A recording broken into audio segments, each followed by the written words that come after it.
Shalom, salam sejahtera bagi kita semua. Yang terhormat Ibu Murni dan teman-teman semua yang kami kasihi.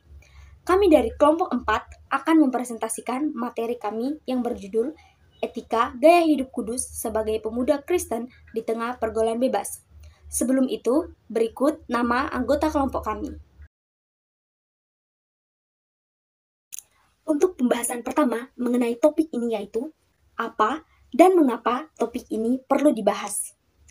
Alasan pertama mengapa topik ini perlu dibahas yaitu hidup kudus adalah syarat untuk berkenan di hadapan Allah. Alasan yang kedua yaitu karena Allah kita kudus, maka kita sebagai umatnya harus menjaga kekudusan dalam seluruh aspek kehidupan kita. Seperti yang tertulis dalam Roma 12 ayat 2. Kita sebagai pemuda Kristen tahu bersama bahwa saat ini kita berada dalam fase beranjak dewasa, di mana untuk hidup kudus dan berkenan di hadapan Allah, terdapat banyak faktor hambatan. Salah satunya yaitu pergaulan bebas. Nah, melalui topik ini, kita dapat mengetahui bagaimana cara untuk hidup kudus di tengah pergaulan bebas saat ini, dan bagaimana sikap yang harus kita lakukan sebagai pemuda Kristen. Dan juga, bagaimana cara untuk mencegah atau menghindari agar tidak terjerumus ke dalam pergaulan bebas, serta solusi apa yang dapat kita lakukan saat kita sudah terjerumus ke dalam pergaulan bebas. Pembahasan selanjutnya yaitu pengertian hidup kudus. Dilansir dari Arcus KPIP, hidup kudus berarti hidup terpisah dari segala macam bentuk dosa dan mempersembahkan hidup hanya bagi Tuhan, karena tubuh kita adalah bait Tuhan, seperti yang tertulis dalam 1 Korintus 3 ayat 16-17. Di sini saya akan menjelaskan pengertian dari pergaulan bebas.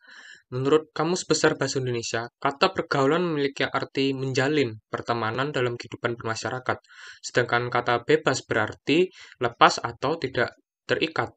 Dapat disimpulkan pergaulan bebas adalah jalinan pertemanan dalam kehidupan bermasyarakat yang bersifat lepas atau tidak terikat. Menurut Katono, pergaulan bebas merupakan gejala patologis sosial pada remaja yang disebabkan oleh satu bentuk pengabaian sosial, akibatnya mengembangkan perilaku yang menyimpang. Menurut Sandrock, pergaulan bebas adalah kumpulan dari berbagai perilaku remaja yang tidak dapat diterima secara sosial hingga menyebabkan tindakan kriminal. Pergaulan bebas secara umum adalah perilaku individu atau suatu kelompok yang menyimpang. Sikap menyimpang ini melewati batas dari aturan, kewajiban, tuntutan, syarat, dan perasaan malu. Beberapa jenis contoh pergaulan bebas yaitu sebagai berikut. Ada seks bebas, narkoba atau obat-obatan terlarang, kehidupan malam, atau lebih tepatnya clubbing, dan alkohol atau miras, tawuran, dan rokok.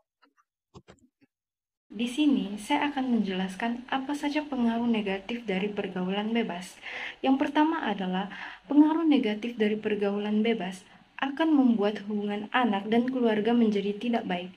Seorang anak akan mudah terjerumus dalam pergaulan bebas ketika melihat di lingkungan keluarganya kedua orang tuanya sering bertengkar. Yang kedua adalah prestasi belajar semakin menurun.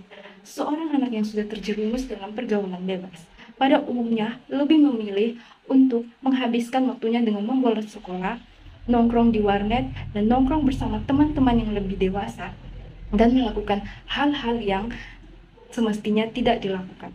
Yang ketiga adalah gangguan kesehatan. Seorang anak akan lebih suka mengonsumsi obat-obatan terlarang dan minum minuman keras.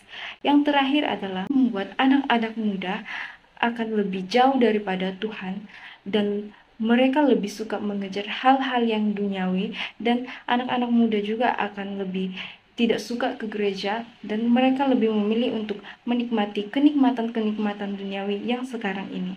Dua contoh kasus pergaulan bebas yang ada pada remaja saat ini. Yang pertama adalah kasus clubbing. Saya mengambil berita dari nusantara.medcom.id, anak di bawah umur terjaring razia di klub malam Bekasi. Nah, contoh kasus yang kedua adalah minuman keras. Saya mengambil berita ini di tribunnews.com. Puluhan remaja mabuk miras oplosan di Taman Merdeka Depok. Kedua contoh kasus yang saya ambil ini adalah pengaruh-pengaruh negatif dari pergaulan bebas anak muda atau remaja pada saat ini. Jadi di sini saya akan menjelaskan bagaimana cara kita menanggulangi apabila kita sudah jadi nomor dalam pergaulan bebas. Jadi yang pertama tentunya kita wajib dekat dengan Tuhan. Apabila kita dekat dengan Tuhan, tentunya Tuhan akan menjauhkan kita dari pergaulan yang kurang sehat ini. Lalu yang kedua adalah merubah pola hidup.